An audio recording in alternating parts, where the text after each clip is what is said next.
Hello and welcome to The Voice of Business, the monthly radio show and podcast of the Gwinnett Chamber of Commerce. I'm Lisa Schultz, the Chairman's Club Manager with the Gwinnett Chamber. Today's show is coming to you from the Subaru of Gwinnett studio in the Sonesta Gwinnett Place Atlanta Hotel. Here at the Gwinnett Chamber, our mission is to champion business. If you'd like to learn more about the Chamber, visit our website, gwinnettchamber.org, or give us a call and see how we can help you connect and thrive. Each month, we feature and highlight businesses and business leaders that are members of the Gwinnett Chamber. And this month, we're excited to showcase a few of our most awesome, most incredible, and inspirational Chairman's Club members. Please join me in welcoming Dr. Juli Clay with Brenau University, Jonathan Watkins with the Cancer Treatment Centers of America, and Hilda Abbott with WePartner Realty. Thank you so much for being with us today. Our Chairman's Club members, I'm so excited to have you. So we've got some questions today. Let's learn more about you and your organizations. So let's start with Hilda. Tell us about your organization and what makes it unique. I am the Chief Operating Officer for WePartner Group and the President and Broker for WePartner Realty, which is a new division that we opened back in late 2020. Our company is very diverse, and I believe that that's what makes us unique. We specialize in commercial assets and investments. Presently, we own 18 portfolio of commercial properties. We also do investments on new developments, residential, small apartment communities, and we have a very awesome team of 55 that work in our organization. WePartner Realty is minority owned by two women. I have a partner, Rose Jarbo, and WePartner Group is owned by three, including myself, and we have two partners, which are also women. Wow, girl power, right? We try. Thanks so much, Hilda. Juli, can you tell us about your organization and what makes you unique? Absolutely. And Hilda, it is so exciting to hear that you are a women-owned business because I am with Brenau University, which is historically a women's college that has grown into a comprehensive coeducational university. We've been around for 142 years, and the particular program that I work with is the Executive Women's MBA. And so that's the first and only executive MBA in the United States designed for and by women to meet the challenges that women face in trying to excel in their careers and climb to the C-suite within organizations. So we're very excited. We are actually starting our second cohort of the Executive Women's MBA. We've had an MBA for more than 40 years, but this is our second cohort in the Executive Women's MBA. And, we've survived and thrived during the pandemic. And I think that what we've seen as, the pandemic has disproportionately affected women.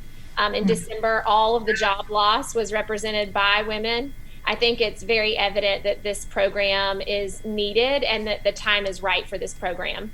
So we're very excited to be a part of the Chairman's Club at the Gwinnett Chamber. So thank you.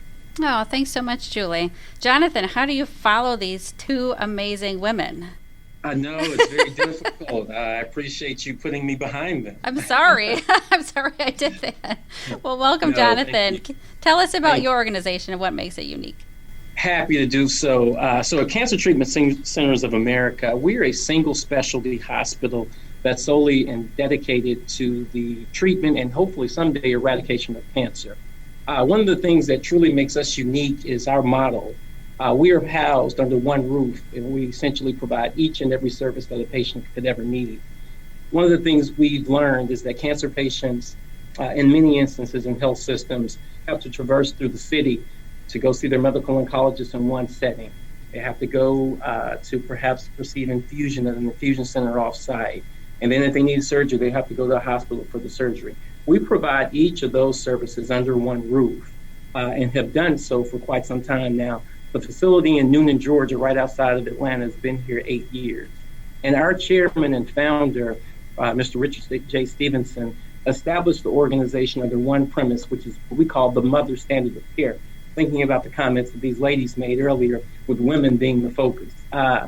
The mother standard of care is simply a principle where each and every patient that enters our facility is to be treated in a manner in which we treat our very own mother.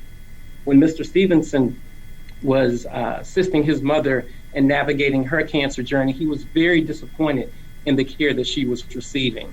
And he said himself that he would establish a facility and a system that was solely dedicated to treating cancer in a manner in which that he could be extremely proud of. And we've done just that.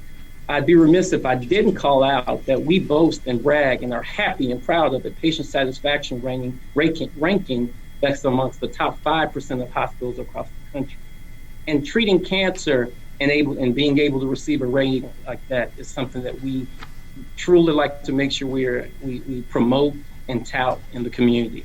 You all probably know, and I would quiz the women on here by asking, what's the one time you're happy when you leave a hospital? No takers there? Oh, when you have a baby? There you go. Exactly. Oh, Mike had to help me out. Thank you, Mike. Kudos to Mike. I was like, when you're leaving? Just when you're leaving. So our ability to compare and benchmark right up there, we're treating cancer, yet we compare and benchmark right up there with patients in hospitals that solely perform obstetrics and gynecology is something that we're very proud of. Well, that's excellent. That's a great story. We're so happy that y'all are with us. Jonathan, while I still have you chatting here, I'm going to move to the next question. Can you tell us about your company culture? Yes, and I somewhat alluded to it when I talked about the mother standard of care. It's one of inclusion.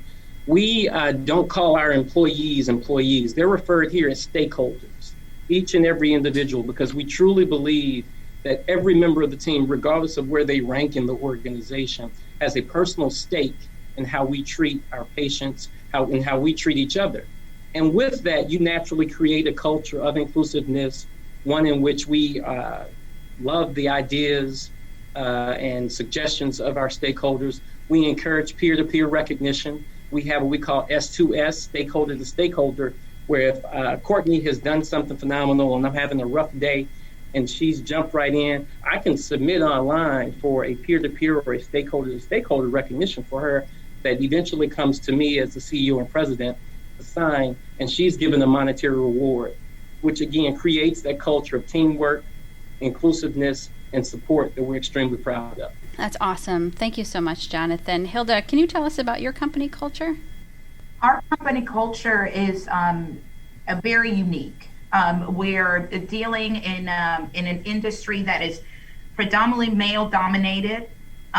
We have our staff comes from all different walks of life. We embrace of the different cultures within our company. We have from Asian staff, we have from Latino staff, we have from African American staff, we have from Caucasian staff, Indian staff. So with all that collaboration that we bring in from the different ethnicity, we've been able to create something very unique and share with the whole our community.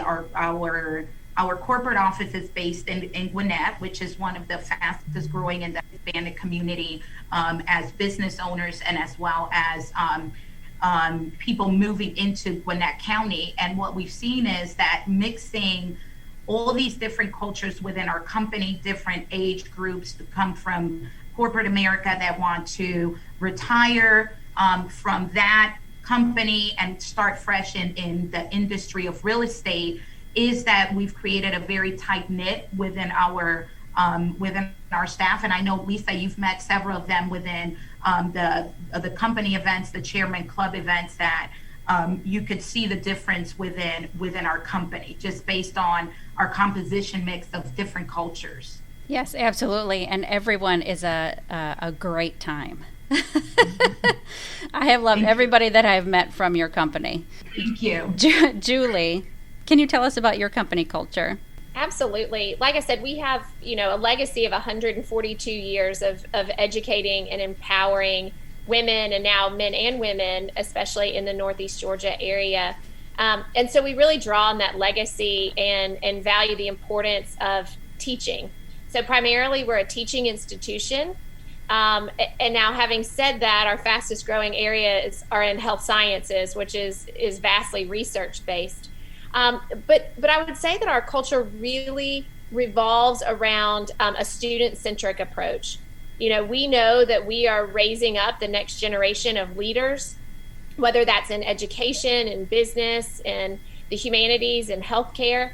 And as an institution, we take that very seriously. And so everything that we do, Jonathan, instead of treating everybody like they're our mothers, we treat everybody like they're our children. What do we want to see for our children? What kind of success would we want for our very own children? And that's what we pour in the experience. And that goes from, those serving lunch in the cafeteria to the president of the institution. Everybody is there to ensure that the students get what they need to be successful. And for some students, that's a traditional 18-year-old. For others, it's people that are retooling to change careers or change professions later in life.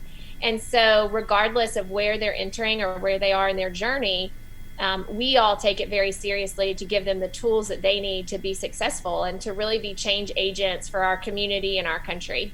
Thank you so much, Juli. It's really so inspiring to hear all of you just really love what you do so much. You love your staff, you love your patients, you love your students and your clients, and it's just so refreshing to hear you all just love it so much. So thank you for that. I'm going to move on to the next question, Juli, since I have you as my last speaker here from the last question. Why is it important for your business to be a Chairman's Club member of the Gwinnett Chamber, especially at this time?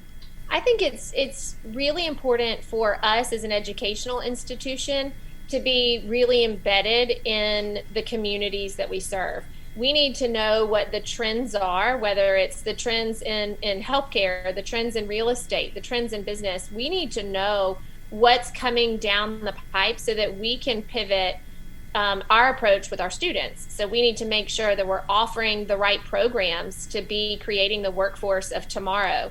We need to know that we're up to date with technology, with all of these trends. And so the Chairman's Club and the Chamber as a whole gives us an opportunity to network with people from a variety of industries and people that work, just across the board, so that we're able to really harvest information from all of them, to really ask them, Jonathan, who are you going to need in 5 years at cancer treatment centers? What kinds of skills are you looking for? Hilda, what kind of skills do we need to make sure our students have so that they can come and join you in your company? If we don't know that, we're teaching yesterday's curriculum, and that's not going to help any of our students enter tomorrow's workforce.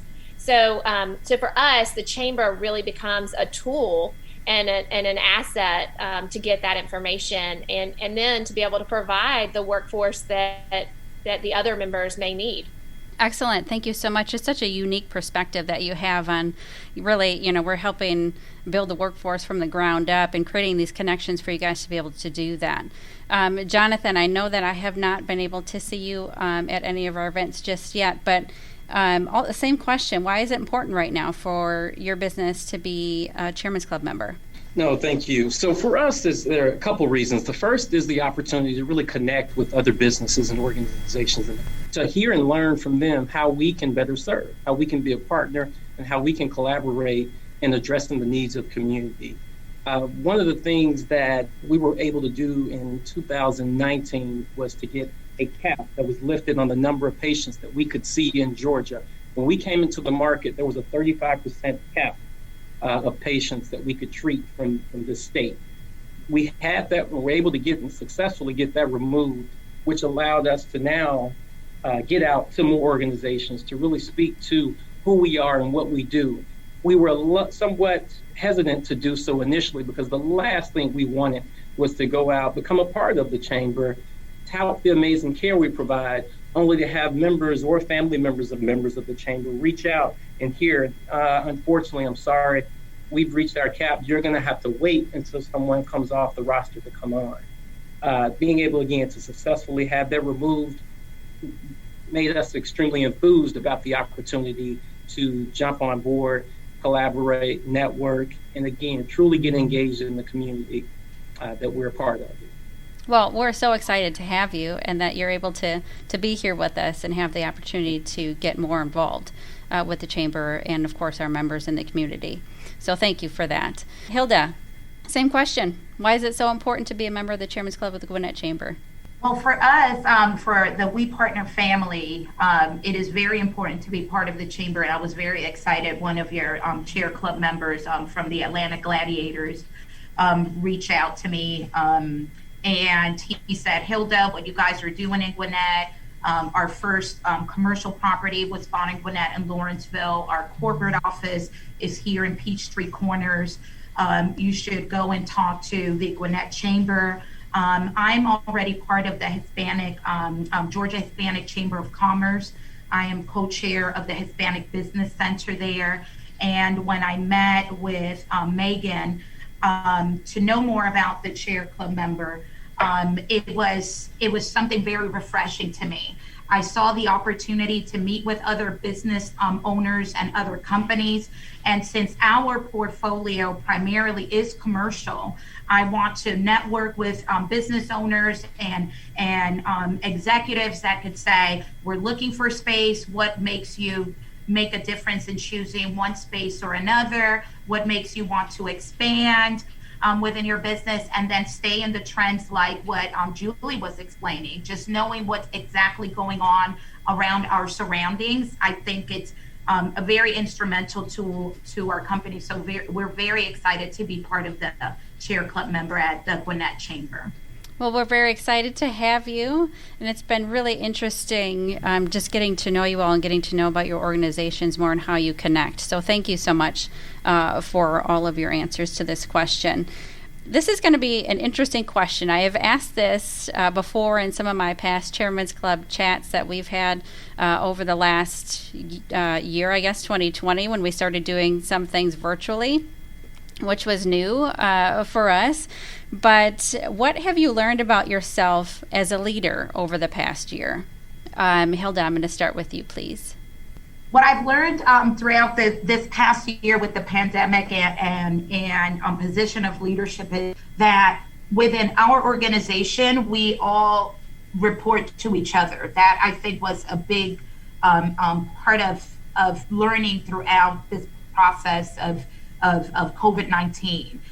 Everyone came together when the lockdown happened. We had to establish work from home protocols that we didn't have in place because this had never happened previously. And we all just worked together as a team to keep everyone safe, get out there newsletters, weekly newsletters, bring in different ideas that had nothing to do with what we were doing before. So pivoting the approach that we communicated with our tenants, communicated with our staff and our vendors. So that was, for me, one of the most aha moments was that even though people were looking at us on the executive level on how to proceed, us three were also looking at our staff because we were all just going through something that we had not experienced before. Great. Thank you. I know it's definitely been an interesting year and trying to navigate some of these challenges. And, you know, everyone's got different challenges, but still kind of stems from the same thing. So it's been tough, but here we are. We're all still going, right? Juli, can you tell us what you've learned about yourself as a leader over the past year? Yeah, you know, Hilda said my word of the year, which is pivot. For us, everything has been about the pivot. It's been, you know, not allowing ourselves to be discouraged when kind of the status quo no longer worked, but pushing us to be creative, pushing us to think outside of the box and look for solutions. And what's been really fascinating is that a lot of those solutions, we probably have needed them for a long time, right? I mean, we've probably needed from home protocols. We've probably needed to give people more flexibility in how they do their jobs for a long time, but it was a lot easier to do what we've always done. And so I think that we've learned to kind of let go of some of that control and allow ourselves to experience some of these differences or try some of these new opportunities. Because like I said, I think a lot of them have been needed, whether we realized it or not. The other thing is really focusing on care, care and concern, both for my fellow employees, the colleagues, and our students, because everyone has experienced a trauma this year, whether it's been something directly related to the pandemic, whether it's been because of social and civil unrest, whether it's been political, whatever the trauma, everybody has been affected and has been traumatized in the last year. And I think as a leader, it's really forced me to take a look at, how do I care for my colleagues? How do I care for my students beyond, did you turn your paper in on time? Did you study for this test? Because they're bringing a lot more to the classroom than just the classroom information. My colleagues are bringing a lot more to work than just their knowledge. They're bringing this trauma. And so for me, it's like I said, kind of twofold. One, pivot, really lean into those changes and be okay with keeping some of those changes as we move forward. And then two, really focusing on the humans that I interact with and not just the function that I serve in the role that I play in my organization. All right, excellent. Jonathan, what have you learned about yourself as a leader over the past year? Yeah, so great question. And I was, as I was listening to Hilda and Juli respond, I was really thinking about it. And I think for me, the thing I probably learned most about myself is that I truly did and do thrive off of the interaction with people in person. When we pivoted and started working remotely, it was a little difficult for me. One, because I have a 2-year-old going on 3-year-old at home that believes when daddy's home, it's time to play. But also because of the interaction with the team. I enjoy our ability to really engage and think through challenges, think through problems. We were able to do so remotely, but I learned that I didn't think I was this big extrovert, that I require and feed off of the energy that I get from seeing people in 3D. So changing and going remote was a bit challenging, but we've been able to continue to ensure that mother standard has not been compromised, and we've remained steadfast in our ability and with patient care top of mind for us all. I agree with you. I mean, you don't really think about it. You hadn't really thought about it before all this started, that you really enjoy and appreciate other people's company. Maybe not that you didn't appreciate it before, but I think you just didn't realize that you just need it. You need it, and it's hard, especially for people like me. I'm a hugger. I love hugging people. I hug everyone that I'm friends with. I hug everyone I like, and it's really hard not to do that. So it has been really tough for almost the past year, if you can believe that, that we've been going through this.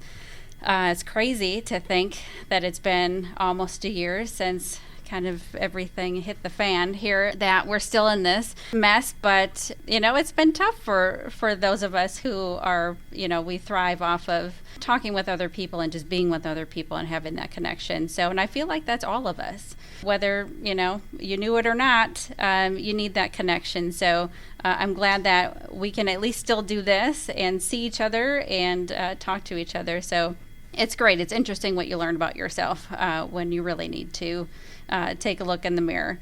So, Jonathan, what positives have come out of the pandemic that you will continue in the future? So, two, I'd probably say key elements or items that we started at CTCA when the pandemic really started to hit hard and heavy. The first was virtual care, ensuring that we could connect with our patients in their homes. So they could log into their computers and connect directly with their medical oncologist so that their care was not delayed. We say it all the time, there is literally nothing elective about cancer. You may have seen or read where hospitals were deferring elective treatments and surgeries. Nothing literally about this unfortunate disease is elective. So we started ramping up our telehealth program, which has been a huge success for us. We treat patients all across the country, literally. So our ability to connect with patients that are in North Carolina that are a little leery of jumping on an airplane and flying to us because of naturally with COVID and cancer, the likelihood or your ability to fight it off isn't the same as someone that's healthy. So we started it and definitely plan to continue it. The other is our in-home infusion program, that we partnered with CBS to establish and kick off the ground. Those two initiatives are two that we're extremely excited about that will long live post the pandemic. Excellent. The telehealth is definitely a positive, especially when you have kids. Even a few years ago, I would always say, I just wish I didn't have to take them in, especially when it's just a checkup or a well visit, I guess, because, odds are by the time you leave, you already picked something up at the at the doctor's office, which is not what you wanted to do. Not always, but every now and then, that's just what happens. So I think we've all appreciated the telehealth visits that have become more widely available with our doctors and physicians. So I'm glad that those types of things will be continuing in the future. Hilda, what positives have come out of the pandemic that you will continue in the future? For us at WePartner, and I was thinking about this question when you first sent it to us, and we've done multiple different types of interaction with our tenants that I believe we are going to continue, such as we started weekly newsletters that before we did them every month, but just to inform them of the COVID count, of different type of loans, the PPP loans, different type of organizations that were providing assistance. We're going to continue to do that and continue on collecting information from resources such as from the Gwinnett Chamber and from different organizations, and continue pushing out this information to our tenants. Second to that, we're going to continue to keep the sanitation of our buildings on the same schedule as we do now, and keep using different sanitary products that came into the market now through COVID, and providing our staff and our building engineers on in the buildings protective equipment. And third, we are going to continue to do certain work from home protocols.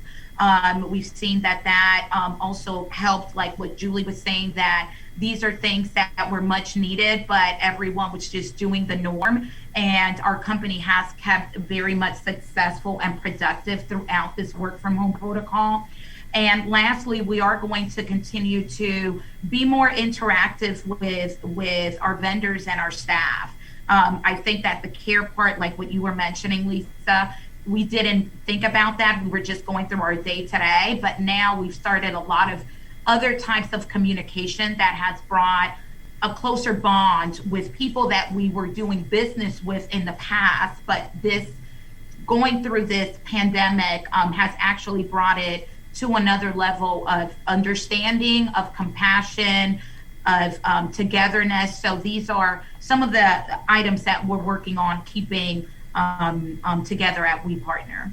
That's awesome to hear. I know, in times of crisis, that's really when we shine as people. I feel like, that we remember the things that we need and how we need to care for other people. And sometimes we forget that until we're reminded. And sometimes that's a good thing. Juli, what positives have come out of the pandemic that you will continue in the future? And what you were just saying made me think of the Mr. Rogers, always look for the helpers. Mm-hmm. That's what I keep thinking of. For us, two things. One, we've had online education for more than 20 years at Brenau University, but it had almost become a plug and play. If you had your online class ready, you just kind of let it ride. And I think that's what's happening with online education in a lot of places. But when our on-ground students who expected a lot of interaction and a lot of relational teaching moved online, we really realized, and I think across the board, that our online education had to be more engaging. It had to offer that experience that students sitting in a classroom get. And so I think as educators, we all became more creative in looking for ways to recreate that classroom experience, that networking, that collegiality, all of those things that you get in a classroom setting. How could we replicate that in a meaningful way online? And, Zoom is certainly has been a great tool, but it's not the only tool. And so I think it forced us all to kind of re-examine how we teach in an online environment so that our students were getting the best experience that they could in their education. So that was a huge part. And I think a lot of instructors who were nervous about teaching online, had reservations about teaching online, it forced them out of their shell. It forced them to kind of retool in some of these ways. And in a lot of ways, I think that grew a level of empathy in our faculty. They were forced to try something new. They were forced to do something that they were unsure of, which is what most of our students enter a classroom feeling. And so our faculty members, I think, gained some empathy there. The other thing that I think has been really important, especially at our institution, Brenau was founded to educate those who were often marginalized from the education system. So 142 years ago in Georgia, not a lot of women were being educated at the collegiate level. And so our foundation has always been to serve the marginalized communities, marginalized from the education system. And I think over the last year, that's been reinvigorated, right? Giving a voice to the voiceless in a number of ways. Again, women, people of color have been disproportionately affected over the last year. And so I think that really invigorated some of the legacy and heritage of our institution is how do we still serve as a voice in our community? How do we still serve as a change agent in our community? And I certainly hope that's something that we don't shy away from moving forward. Those are probably the two that stick out the most to me. Thank you so much, Julie. It sounds like your faculty and your students have really embraced the changes that you've had to make, and it sounds like you've really improved your online programs, and I'm sure that your students really enjoy the changes that you've made. My daughter goes to college online. She's had all online classes, and she was online before the pandemic even started, so nothing really changed for her. But I know that they've made some changes as well because they've had to. And it really just improved her experience from what it was to what it is now. So it's a really interesting, again, perspective from the educational system to, all the changes that they've had to make, and just seeing those. I think I would have enjoyed that when I was in college as well. I didn't have the opportunity to be online in my classes, but I think I would have enjoyed it now. Julie, what is your organization looking forward to in the next 12 months? I think the same thing everybody else is. I think 12 months of normal, whatever that is, would be so nice. I don't think I've ever looked forward to normal, but I'm so looking forward to normal. Like Jonathan said, a lot of what we do happens in hallway conversations. A lot of the changes we make, whether they're curricular changes, whether they're new partnerships, whatever it might be, a lot of that happens in the hallway. And so we're losing that during the pandemic. Zoom sessions are wonderful, but it's formal and it's scheduled. And so you don't have that just kind of flow of ideas that you have when you pass somebody in the office. So we're definitely looking forward to that. And then, we're a college. We're ready to have our students all back on campus. We're ready to have that vibrant student life that we've been missing to some extent because a lot of our students chose to be online during the pandemic. So definitely ready for that. And then, ready for growth. Our PA program is today Wednesday? It started Monday. So our brand new PA program is just on the line. That's really exciting. Like I said, our second cohort of our Executive Women's MBA started Monday. And so I'm hoping that these really exciting things in the life of our institution aren't overshadowed, and that we really take time to celebrate the growth and these new markets that we're entering as an institution, and that we take time to recognize and celebrate that, and focus on those positives. We almost have to nowadays, right? Focus on all the positives that we have.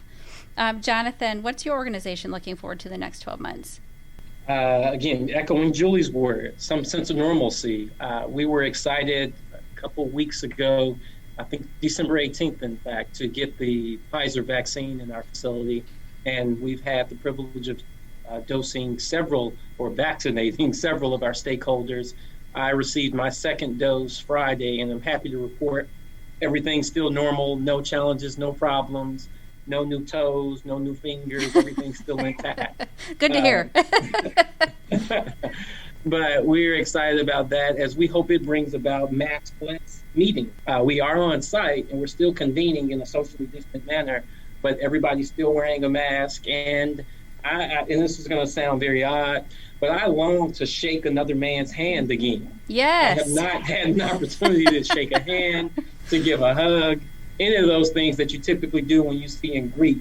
And it's still so odd, particularly in a healthcare setting, when sometimes you've had patients ring the bell that you want to embrace and, really show your love and your support. But because of it, you're relegated to an elbow or, a virtual hug. So all of those are just things I'm excited about and looking forward to. Excellent. Jonathan, you and I are in the same boat. We're both huggers. And this is really a tough time for us huggers. Hilda, what is your organization looking forward to the next 12 months?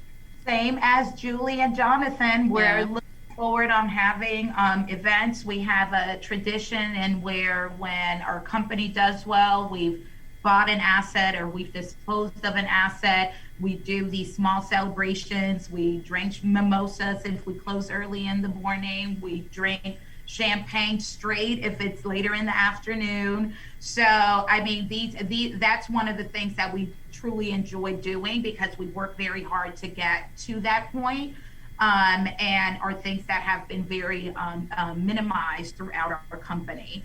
Another thing is that we're looking forward to is actually having the different anniversary parties that we've gone to, going to different events, representing WePartner out in our community, in which all that, not only because we're not ready, but also the community's not ready, and do more of one-on-one, talking to people without feeling scared and waiting to see if someone gives you a call. Oh, we were at that event. Well, someone said they had it or had symptoms, and that actually overshadows the whole, the whole experience, that you go to interact or network with people, but everyone's very, very away from each other. So throughout these 12 months, we're looking forward that things get back to at least some comfort level within everyone that we usually do business with, and meeting new people.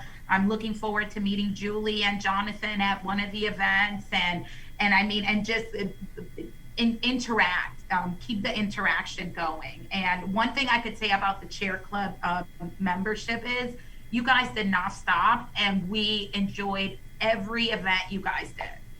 Well, thank you. We enjoyed having you. And I think I speak for everyone on the show in asking if you're hiring, because it sounds like you guys have a great time in the office.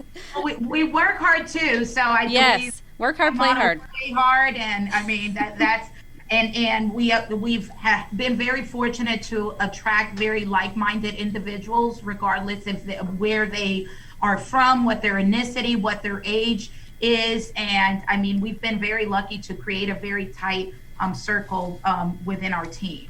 Excellent. Thank you so much. Since I have Hilda, for those that would like to know more about your organization or your business, where can they go? Where can they find you?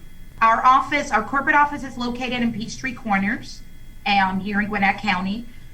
We're off of 141 and Winters Chapel, Peachtree Industrial Boulevard and Winters Chapel. Our phone number is 678-878-3885. And our website is WePartnerUSA.com. Excellent. Are you on social media at all? We are. WePartner USA, Facebook, Instagram, LinkedIn.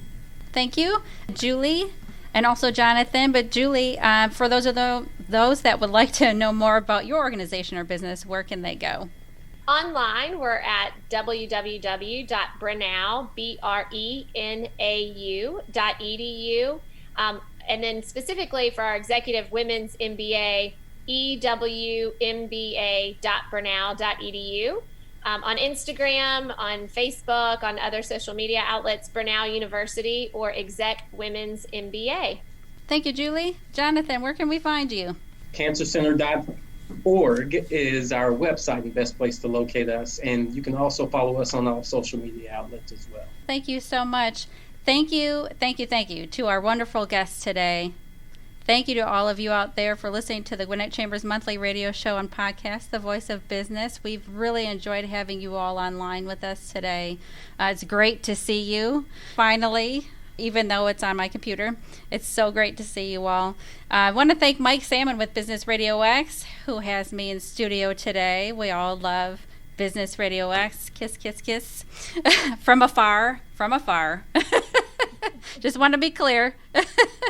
You can enjoy any of our episodes anytime by visiting businessradiox.com, selecting the Gwinnett Studio, and then clicking on the Voice of Business. This show is also available on Apple iTunes, iHeartRadio, Spotify, or wherever you listen to your favorite podcasts. And don't forget to subscribe so you don't miss any of our shows. Thank you again, and we'll see you all next time on The Voice of Business on Business Radio X.